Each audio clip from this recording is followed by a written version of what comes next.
नमस्कार गुरुदेवतः वंदनम सर्वसाधुभा प्रणामं परब्रह्म परापरं सोमं देव निरंजनं निराकारं निर्मलं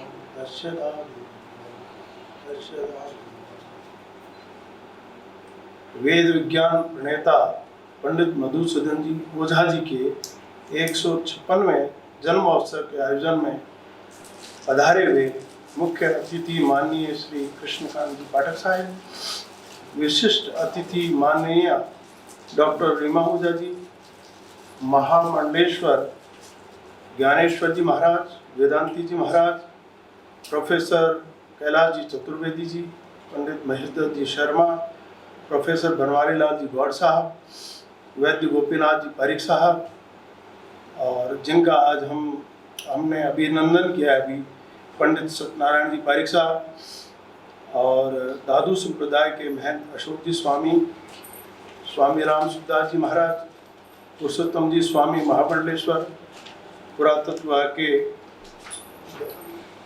मैडम कौर, और प्रोफेसर राजेंद्र जी शर्मा, प्रोफेसर भास्कर जी मिश्र दिल्ली से जो पधारे हैं, विद्वत जन भाइयों और बहनों, ओझा जी के जीवन के बारे में अभी मेरे पूर्व वक्ता ने बहुत सविस्तार आपको बताया, और हरि अनंत हरि कथा अनंता, उनके बारे में तो जितना बताया जाए, जितना उनका स्मरण किया जाए वो कम है।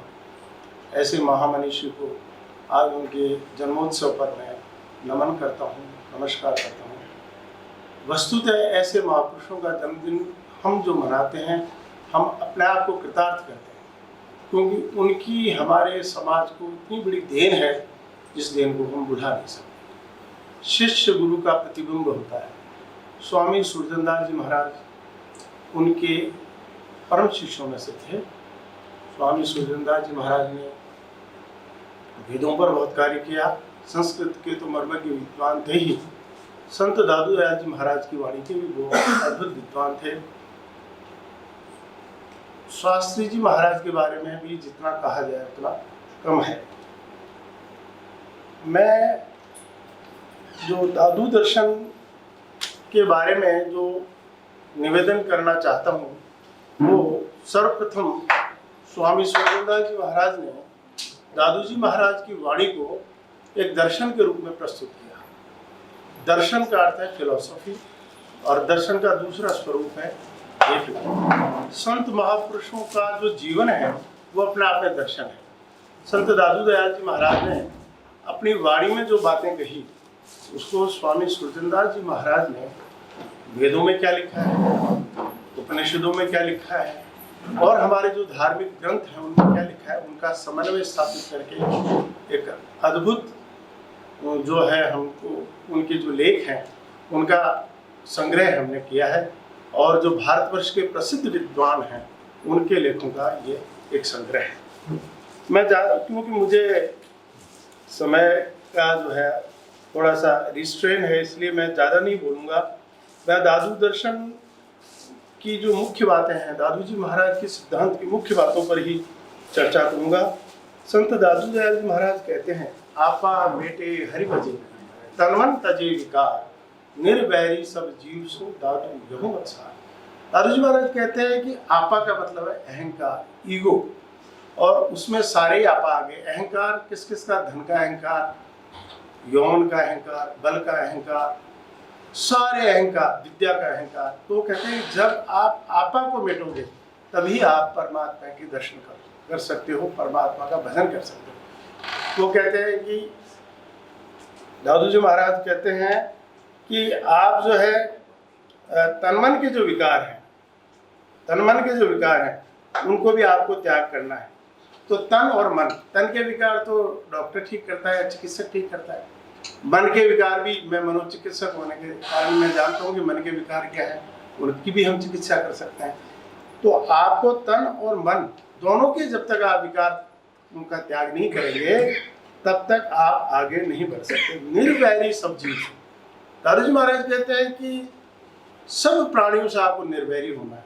निर्वैरी होने का मतलब यह है नॉन वायलेंस, यानी आप पेड़ों से लेकर के, वो कह रहे हैं कि पेड़ों से लेकर के और जो संसार के सारे जितने भी प्राणी हैं उन्होंने पेड़ों को भी लिया है, उनसे लेकर के आप संसार के समस्त प्राणियों के प्रति आप निर्वैरी हो जाइए। यही दादू जी महाराज का सिद्धांत है। वो कहते हैं दादू सूखा सहजे लीजिए, नीला भाने ना है, काहे को दुख दीजिए, साहब है सब मार। दादू जी महाराज कहते हैं कि जो वृक्ष है उसमें आप अगर वृक्ष सूख जाए तब तो आप उपयोग कर सकते हो, पर गीले वृक्ष की टहनी भी तोड़ना ठीक नहीं है। इससे ज्यादा और पर्यावरण की रक्षा के लिए क्या संदेश दे सकते हैं। तो दादू जी महाराज का जो व्यक्तित्व है बहुआयामी व्यक्तित्व था, क्योंकि वो जनसाधारण में रह करके उन्होंने उपदेश दिया और जनसाधारण से लेकर के बादशाह अकबर तक उपदेश दिया।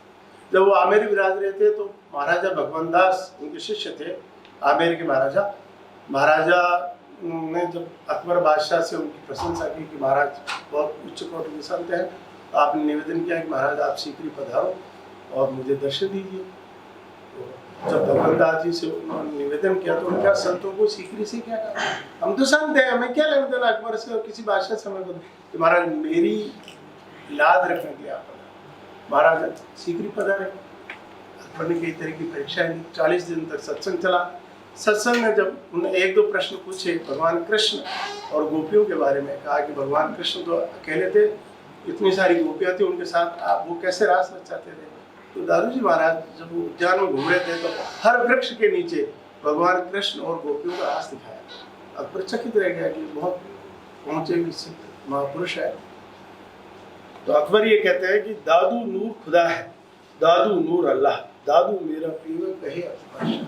अकबर भी उनके सामने हो गया ऐसे संत के सामने। तो उन्होंने दादू जी महाराज से प्रार्थना की कि प्रभु आप क्या चाहते हैं, मुझे क्या करना चाहिए। कि भाई आप गोवध जो है गो हिंसा का त्याग करें, फरमान जारी करें। अकबर ने उनके कथनानुसार गो हत्या को जो है प्रतिबंधित किया। इस प्रकार से जो संत होते हैं वो संसार में इतना कल्याणकारी कार्य कर जाते हैं कि आज 450 साल से अधिक समय हो गया संत दादू दयाल जी महाराज को, और उन्होंने जो समाज को दिया, जो कुछ आज वायलेंस है, मैं 2 मिनट 2 शब्द वायलेंस के बारे में बोलना चाहूँगा। वायलेंस जो है वो आज विश्वव्यापी समस्या है, और वायलेंस के बारे में हम अगर प्राचीन काल से जाए, अशोक के समय में भी भगवान बुद्ध ने उपदेश दिया कि आपको वायलेंस छोड़नी है। बुद्धम शरणम गच्छामि, धम्मम शरणम गच्छामि। फिर भगवान महावीर आते, भगवान महावीर भी कहते हैं अहिंसा परमो धर्म है। वही सिद्धांत उसके बाद में दादू जी महाराज जो 16वीं शताब्दी के निर्गुण और सगुण भक्त हैं उन्होंने कहा। उसके पश्चातवर्ती महात्मा गांधी बापू ने उन्हीं सिद्धांतों को लेकर के नॉन वायलेंस का उपदेश दिया, सत्य और अहिंसा, और उसी के कारण आज जो है उन्होंने देश को आज़ादी सत्य और अहिंसा के मार्ग पर चल करके, नॉन वायलेंस के बारे में चल करके उन्होंने जो है हमें आज़ादी दिलाई। तो ऐसे महापुरुषों का जो जीवन है वो अपने आप में ही अनुकरणीय है। दादू जी महाराज ने जो कुछ बोला उनके शिष्यों ने लिखा, और उनका जो जीवन दर्शन है, उनकी जो क्रियाएं हैं वो अपने आप में ही उनका दर्शन है। तो दादू जी महाराज के जो दर्शन के रूप में जो स्वामी सुरजनदास जी महाराज ने जो कुछ लिखा है और बड़े विद्वानों ने लिखा है, उसका एक संकलन मात्र है, ये हमारा प्रयास मात्र है।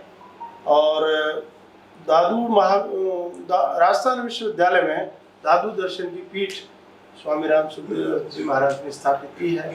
वहाँ भी दादू जी महाराज के बारे में शोध कार्य चल रहा है और हिंदी विभाग में। और दादू जी महाराज के बारे में देखा जाए तो आज जो समय है वो संतों के ज्ञान के प्रचार प्रसार का है। आज हम देख रहे हैं अमेरिका में मॉडर्न से छोटे छोटे बच्चे गन कल्चर है, और वो चाह रहे हैं कि भारतीय जो दर्शन है, जैन दर्शन है, सनातन दर्शन है, उसके द्वारा हम इन बच्चों को संस्कारित करें जिससे कि नॉन वायलेंस की तरफ जाए। मैं इतना ही कह करके अपने वाणी को विराम देता हूँ, क्योंकि बोलने को तो बहुत कुछ है किंतु समय मुझे अभी परमिट नहीं कर रहा है, इसलिए मैं क्षमा चाहूँगा। मैं अपनी वाणी को यही विश्राम देता हूँ। सत्य राम, जय भारत। जय राम स्वामी जी, आपने इस ग्रंथ के बारे में संक्षिप्त परिचय दिया।